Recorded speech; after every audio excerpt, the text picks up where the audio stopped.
ലോകമെമ്പാടുമുള്ള മലയാളി പ്രേക്ഷകർക്ക് Jagannath taste travel ടെക്കിൻ്റെ പുതിയൊരു അധ്യായത്തിലേക്ക് സ്വാഗതം. ബങ്കർ 42 മ്യൂസിയത്തിൽ നിന്ന് നമ്മൾ മടങ്ങുകയാണ്. ബങ്കറിലെ കാഴ്ചകളൊന്നും നിങ്ങളെ കാണിക്കാൻ കഴിഞ്ഞില്ല. അവിടെ വീഡിയോഗ്രാഫി അവിടെ അല്ലാത്തതുകൊണ്ടാണ് അതിങ്ങനെ സംഭവിച്ചത്. ഒരു ദുഃഖമുണ്ട്. മോസ്കോയിൽ 7 സിസ്റ്റേഴ്സ് എന്നറിയപ്പെടുന്ന 7 മനോഹരമായ നിർമ്മിതികൾ സ്റ്റാലിൻ്റെ കാലത്ത് നിർമ്മിക്കുകയുണ്ടായിട്ടുണ്ട്. അതിലൊന്നാണ് മോസ്കോ യൂണിവേഴ്സിറ്റി. യൂറോപ്പിൽ അക്കാലത്ത് ഉണ്ടായിരുന്ന നിർമ്മിതികളിൽ ഏറ്റവും ഉയരം കൂടിയ നിർമ്മിതിയായിരുന്നു ഇത്. 1997 വരെ ഈ റെക്കോർഡ് തകർക്കാൻ മറ്റൊരു കെട്ടിട സമുച്ചയവും ഉണ്ടായിരുന്നില്ല. ഈ പറഞ്ഞ 7 സഹോദരിമാരിൽ ഒന്നായ, അതായത് സ്റ്റാലിൻ നിർമ്മിച്ച 7 സിസ്റ്റേഴ്സ് കെട്ടിടത്തിലെ 7 സഹോദരിമാരിൽ ഒന്നായ മിനിസ്ട്രീസ് ഓഫ് ഫോറിൻ അഫയേഴ്സാണ് നമ്മൾ ഈ കാണുന്നത്, നമ്മുടെ സൈഡിൽ കാണുന്നത്. ഇതിൻ്റെ മുകൾ ഭാഗം കാണിക്കാം. നമ്മൾ നേരത്തെ കണ്ട മോസ്കോ യൂണിവേഴ്സിറ്റിയുടെ അതേ രൂപത്തിലുള്ള മറ്റൊരു കെട്ടിടമാണിത്.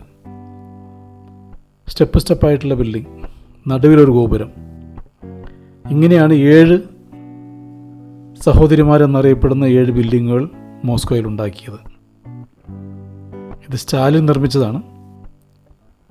2 ministries building, 2 apartment building, 2 hotels, ഒരു യൂണിവേഴ്സിറ്റി. അങ്ങനെയാണ് 7 എണ്ണം.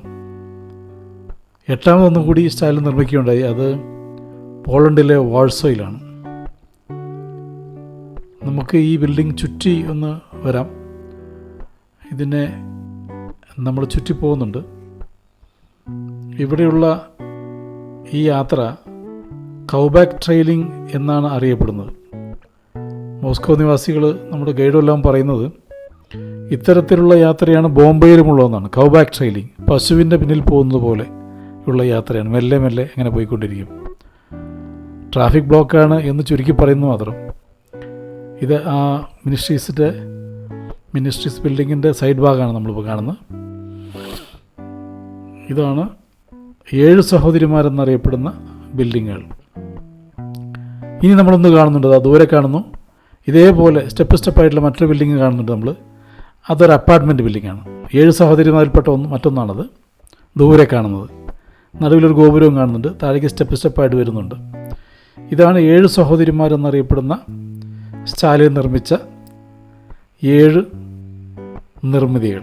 1147 രാജകുമാരനായ യൂറി ഡോൾഗൊറോക്കി മോസ്കോ പട്ടണം നിർമ്മിക്കുന്നത്. 1947, അതായത് ഇന്ത്യക്ക് സ്വാതന്ത്ര്യം കിട്ടുന്ന വർഷം, അതിൻ്റെ 800ാം വാർഷികം ആഘോഷിക്കുന്ന വേളയിൽ സ്റ്റാലിൻ ഈ നിർമ്മിതികൾക്ക് തുടക്കം കുറിച്ചു. 1 മോസ്കോ യൂണിവേഴ്സിറ്റി, 2ഉം 3ഉം ഓരോ ഹോട്ടൽസ് ആയിരുന്നു, 4ഉം 5ഉം അപ്പാർട്ട്മെന്റ് ബിൽഡിങ്സ് ആയിരുന്നു, 6ഉം 7ഉം 2 മിനിസ്ട്രീസ് ആയിരുന്നു. ആ മിനിസ്ട്രീസിൽ ഒന്ന് മിനിസ്ട്രീസ് ഓഫ് എക്സ്റ്റേണൽ അഫയേഴ്സ്, രണ്ടാമത്തേത് റെഡ് ഗേറ്റ് അഡ്മിനിസ്ട്രേറ്റീവ് ബിൽഡിംഗ്. ഇനി നമ്മൾ കാണുന്നത് മോസ്കോ പാർലമെൻറ്റ്. ഇത് മോസ്കോ പാർലമെൻറ്റാണിത്. അത്രയധികം വലുപ്പമൊന്നുമില്ല, എന്നാലും ഇതാണ് മോസ്കോ പാർലമെൻറ്റ്. ഈ കാണുന്നതാണ് മോസ്കോ പാർലമെൻറ്റ്. ഇവിടെ വരെ, ഇവിടെ കഴിഞ്ഞു. ഇനി കുറച്ച് സ്പീഡ് കൂട്ടുകയാണ്. ലിയോ ടോൾസ്റ്റോയുടെ വീട് ഇവിടെ അടുത്തുണ്ട്. വീടും മ്യൂസിയവും. നമ്മളതൊന്നൊരു നോട്ടം ഒന്ന് കാണാൻ വേണ്ടി പോവുകയാണ്. നമ്മൾ സെൻറ്റ് പീറ്റേഴ്സ്ബർഗിലേക്ക് ഇപ്പോൾ ഉടനെ പോകാൻ പോവാണ്. അതിനു മുമ്പ് ഇതുകൂടെ ഒന്ന് കണ്ട് റൂമിൽ പോയി ബാഗേജെല്ലാം എടുത്ത് സെൻറ്റ് ബേസിൽ എത്തിയിട്ടുണ്ട്. നമ്മളെത്തി. നമ്മൾ ലിയോ ടോൾസ്റ്റോയുടെ മ്യൂസിയമാണ് ഈ കാണുന്നത്. തൊട്ടടുത്ത് തന്നെയാണ് വീടുള്ളത്. ഇതാണ് മ്യൂസിയം. കാണാം, നമുക്ക് ലിയോ ടോൾസ്റ്റോയുടെ ചിത്രം ചുമരിൽ കാണാം. നീളത്തിൽ ആദ്യത്തെ ജനാലിൽ കാണുന്ന ടോൾസ്റ്റോയുടെ ചിത്രമാണ്. റഷ്യൻ ചിന്തകനും എഴുത്തുകാരനുമായിരുന്ന ലിയോ ടോൾസ്റ്റോയ്. നമ്മളിനി നമ്മുടെ മുറിയിലേക്ക് പോവുകയാണ്. മുറിയിൽ പോയി ബാഗേജെല്ലാം എടുത്ത് നമുക്ക് സെൻറ്റ് പീറ്റേഴ്സ്ബർഗിലേക്ക് പോകണം. 800ഓളം കിലോമീറ്ററുകളുണ്ട് സെൻറ്റ് പീറ്റേഴ്സ്ബർഗിലേക്ക്. നമ്മളൊരു ബുള്ളറ്റ് ട്രെയിനിലാണ് പോകുന്നത്.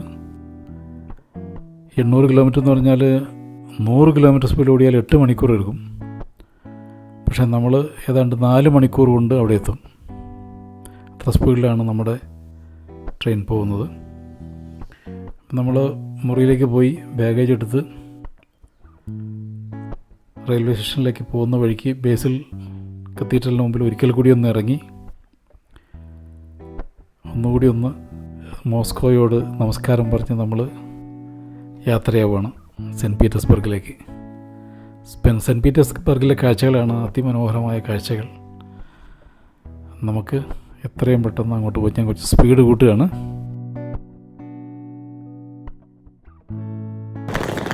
അങ്ങനെ നമ്മൾ ഹോളിഡേയിലെത്തി.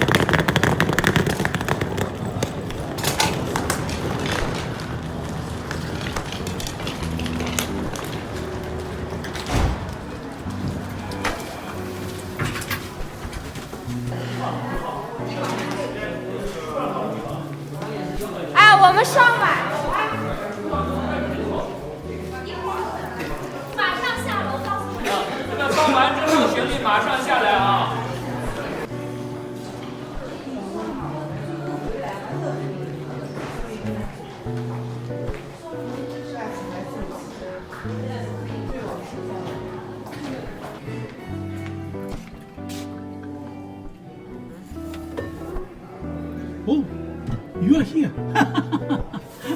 Okay, you speak English? No. You're from Moscow? Wow, your good name? Your good name? Name? Как меня зовут? Ah, Марина. Marina. How many kids you have? Children? Children, how many you have? Don't know English. Okay. Thank you.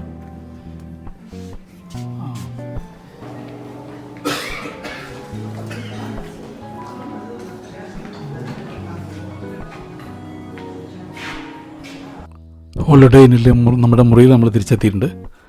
ഇനി നമുക്ക് ഇവിടെയുള്ളവരോടൊക്കെ ഒന്ന് കണ്ട് യാത്ര പറഞ്ഞ് പെട്ടെന്ന് പോകാം.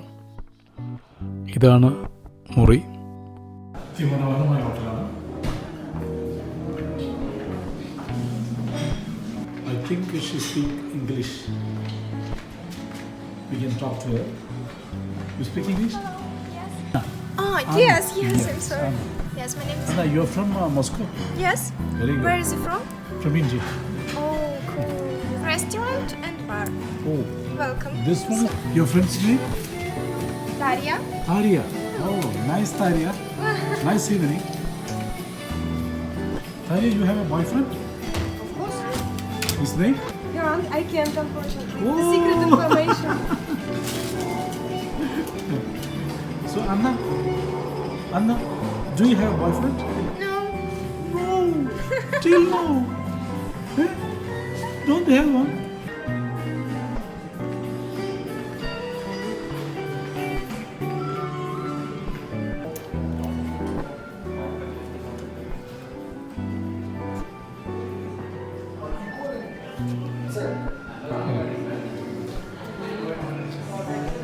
I think you speak English. ഞാൻ video കുറച്ച് സ്പീഡിലാക്കുകയാണ്. എങ്കിലേ ഇത് മുഴുവൻ ദൃശ്യങ്ങളും അതിൽ ഉൾപ്പെടുത്താനാവുള്ളൂ. അതുകൊണ്ട് ഞാൻ സ്പീഡിലാക്കുകയാണ്. സ്പീഡിലൊന്ന് ഓടിച്ചുവിടുകയാണ്. നമ്മൾ ബേസിൽ കത്തീഡ്രലിൻ്റെ മുമ്പിൽ കൂടിയാണ് പോകുന്നത്. അവിടെ നമ്മളൊന്ന് ഇറങ്ങുന്നുണ്ട്. ജസ്റ്റ് ഒരു ഫോട്ടോ എടുത്ത് നമ്മൾ പെട്ടെന്ന് തന്നെ അവിടെ നിന്ന് തിരിക്കും.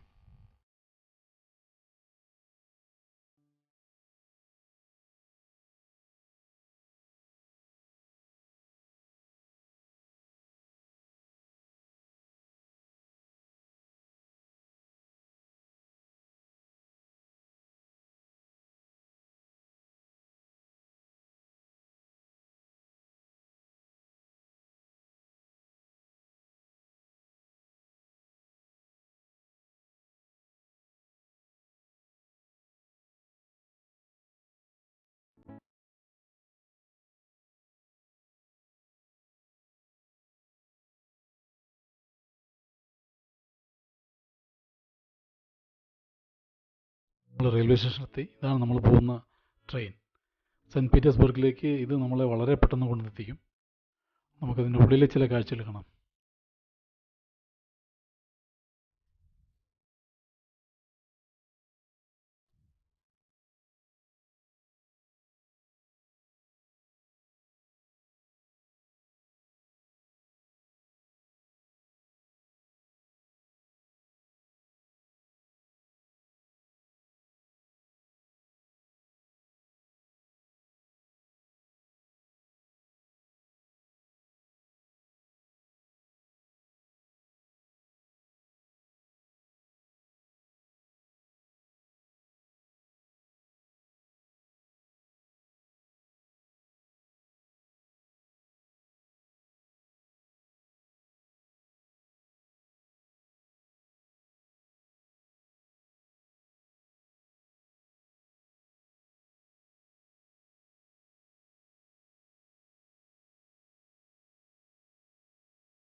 നമ്മളിപ്പോൾ സെൻറ്റ് പീറ്റേഴ്സ്ബർഗിൽ എത്തിയിട്ടുണ്ട്.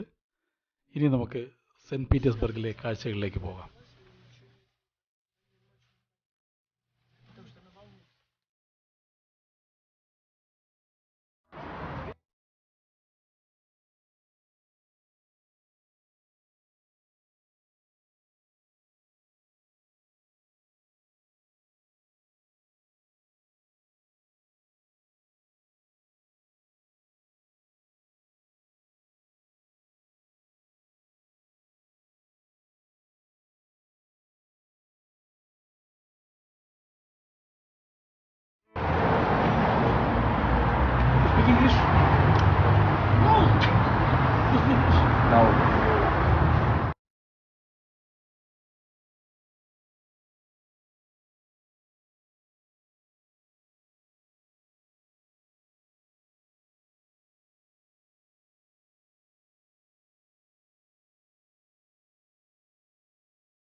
Speak English. Say hi. My son. Son. Name is Alexander. Son. Very good. Is this Baba? And daughter Sofia. Daughter. Very good. Name Sofia. Oh. Yes. Gun. Shoot.